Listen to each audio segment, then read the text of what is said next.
人家咧就同啲朋友啊傾下講下，咁啊飲埋燒酒，咁啊係好開心嘅一件事嚟嘅對我哋小朋友嚟講。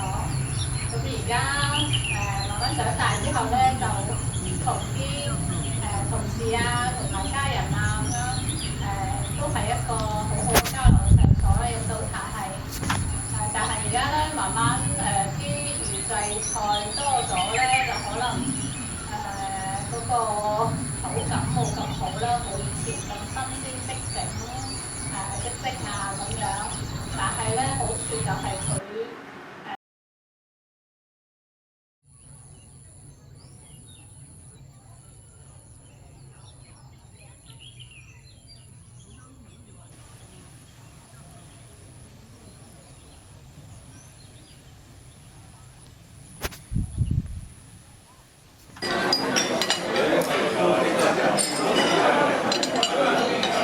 你唔使攞過嚟，唔使攞嚇。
美麗華酒店啦，或者係連山酒店嗰度飲下茶。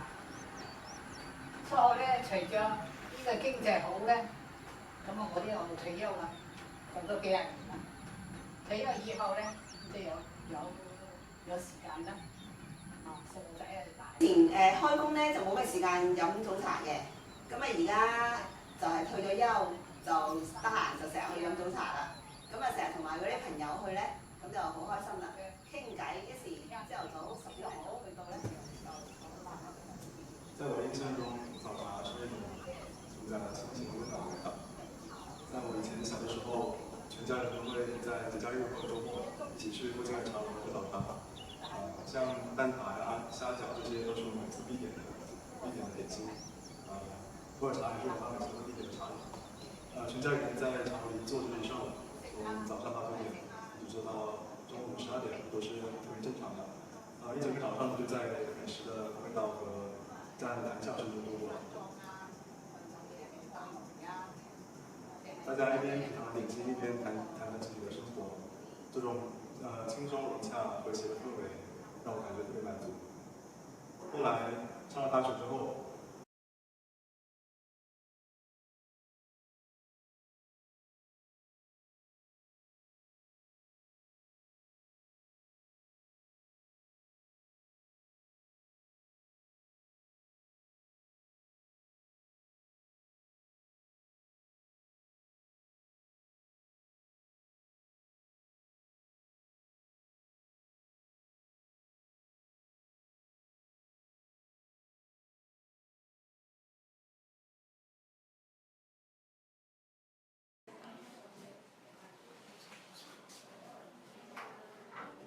用粤语啊？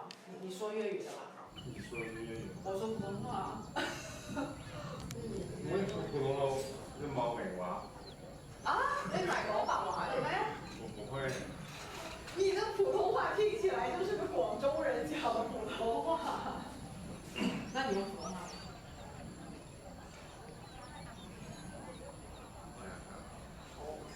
不是。对于早茶的回忆，我觉得，因为我本身是，很早就来到广州这边，比如可能来广州有10多年了。那我刚来广州的时候，其实早茶的概念，对我来讲啊，它是一个可以快速去达成某个协议的一种方式。所以为什么广州人会喜欢喝早茶？因为广州有很多事情，都希望早上可以去把它解决掉。然后广州又是一个商贸文化比较浓厚的一个城市，所以大部分喝早茶的都是为商人为主，所以商人一般早上把所有的事情解决掉，然后就开始去执行。但我觉得这个是一个比较好的一个生活状态，所以对我来说，早茶文化更像是一种生活状态。那我以前在10几年前的广州，这种早茶文化它可能更市井一点。它不像现在这么商业化，所以那一会儿的早茶，它可能就是大家互相推了一个车，然后互相吆喝，然后你想吃什么，你可以把它叫停，然后它会停到你的边上，然后你可以在当场可以在它的这个小餐车里面去挑选你想吃的东西。来，可以。放大箱的这个。啊。要就茶了。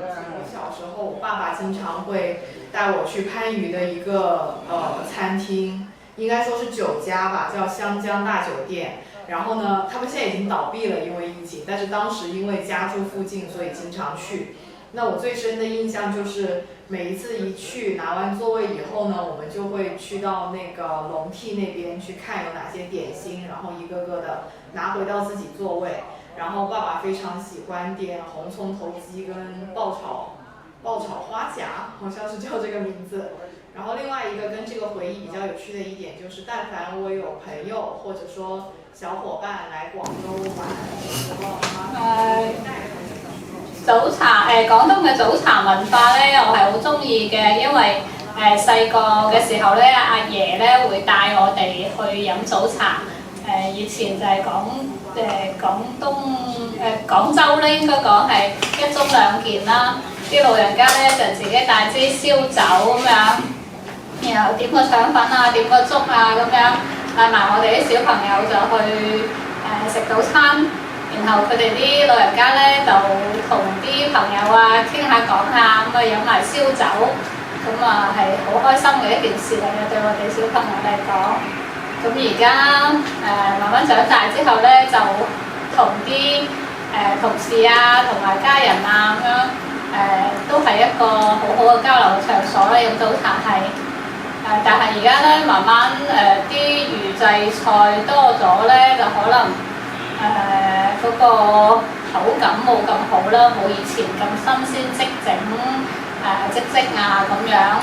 但係咧好處就係佢快咗好多咯，即係話唔使等太耐。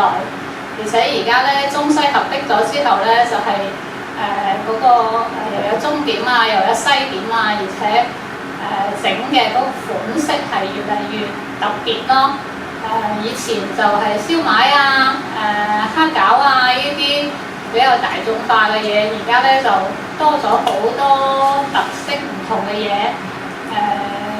應該係花樣比以前越嚟越多，口感都還好啦，即係特別加入咗西方嘅元素之後，就比我哋以前嘅嗰種感覺應該係現代化好咗好多咯。而家嘅早茶係然後我哋即係而家基本上年輕人咧就冇咁早，好似以前啲老人家咁早去飲早茶咯，都係當食中午飯啊，或者係下午茶咁樣食啦。以前啲老人家咧就5點零鐘啊就會去開始飲早茶，而家可能我哋啲年輕人啊瞓得比較晏，冇以前老人家咁積極，所以就會晏啲咯。所以而家早茶開都唔叫早茶啦，即係差唔多8點先開始，冇以前話5點幾啊開門咁早啦。咁都呢個文化都延續落嚟，我覺得都幾好嘅，即係我哋廣東嘅一個特色嚟嘅。